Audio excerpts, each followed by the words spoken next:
Les podcasts du Figaro.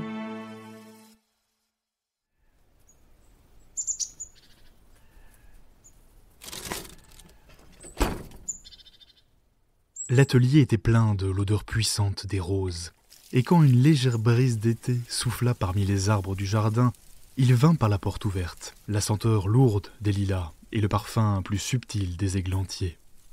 D'un coin du divan fait de sacs persans sur lequel il était étendu, fumant, selon sa coutume, d'innombrables cigarettes, Lord Henry Wotton pouvait tout juste apercevoir le rayonnement des douces fleurs, couleur de miel d'un aubour dont les tremblantes branches semblaient à peine pouvoir supporter le poids d'une aussi flamboyante splendeur.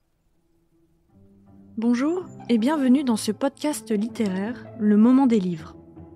Vous venez d'écouter un extrait du Portrait de Dorian Gray d'Oscar Wilde. Voici peut-être l'une de ses plus grandes œuvres, ou du moins l'une des plus célèbres du sulfureux auteur irlandais. Je m'appelle Alice Develay et je suis journaliste au Figaro littéraire.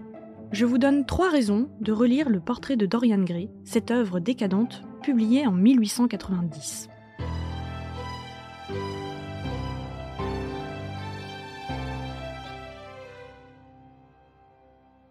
Première raison, on a tous en nous quelque chose de Dorian Gray. Nous courons tous les jours contre le temps, cherchant désespérément à remplir de crème les crevasses de nos rides. Si Wilde avait existé à notre époque, il ne fait aucun doute que son héros aurait sûrement fait des injections de Botox. Mais enfin, à l'époque, il doit se contenter de vendre son âme pour avoir une plastique éternelle. Oui, Dorian Gray est jaloux de la beauté du tableau qu'on a fait de lui et décide de solder son âme au diable, contre une beauté et une jeunesse éternelle. Si Dorian Gray émet quelques regrets quant à l'idée de damner son âme, il craint bien plus de vieillir que de mourir.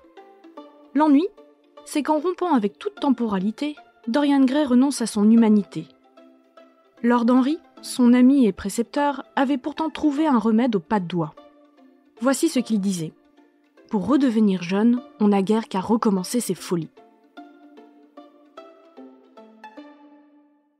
Deuxième raison de relire Le Portrait de Dorian Gray, c'est le parfait recueil d'aphorismes.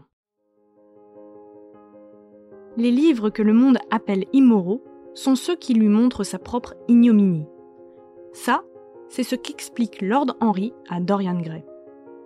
Si le roman d'Oscar Wilde n'a pas vocation à nous enseigner une morale, il n'en reste pas moins un livre de leçons. Lord Henry agit ici comme un professeur pour le jeune et magnifique Dorian Gray. De leur première à leur dernière rencontre, il livre un glossaire de citations que le disciple se charge de répéter. Sur l'amour, il lui fait son éducation sentimentale. Les hommes se marient par fatigue, les femmes par curiosité. Les enfants commencent par aimer leurs parents, devenus grands, ils les jugent, quelquefois, ils leur pardonnent. Sauf que Dorian Gray n'est pas le bon élève qu'il croit. Et en matière de plaisir, d'hédonisme, Dorian Gray n'entend suivre aucune règle. En faisant le mal, il va confondre les 2 notions clés de l'initiation à la vie selon Lord Henry, la beauté et la vulgarité.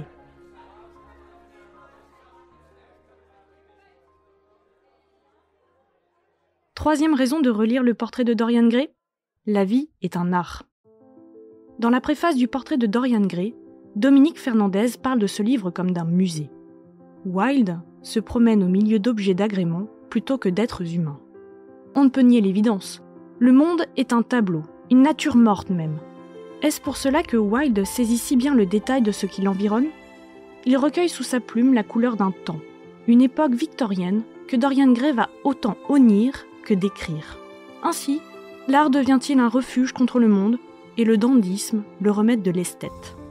La beauté, estime Lord Henry, est le vrai secret de la vie. Et la vie est le plus grand de tous les arts. Pas étonnant donc que le roman séduise encore les lecteurs. Il est un hymne au présent. Avec lui, rien n'est plus important que ce qui est futile.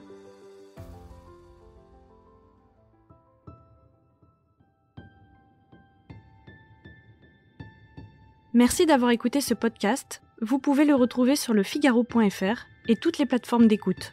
À bientôt!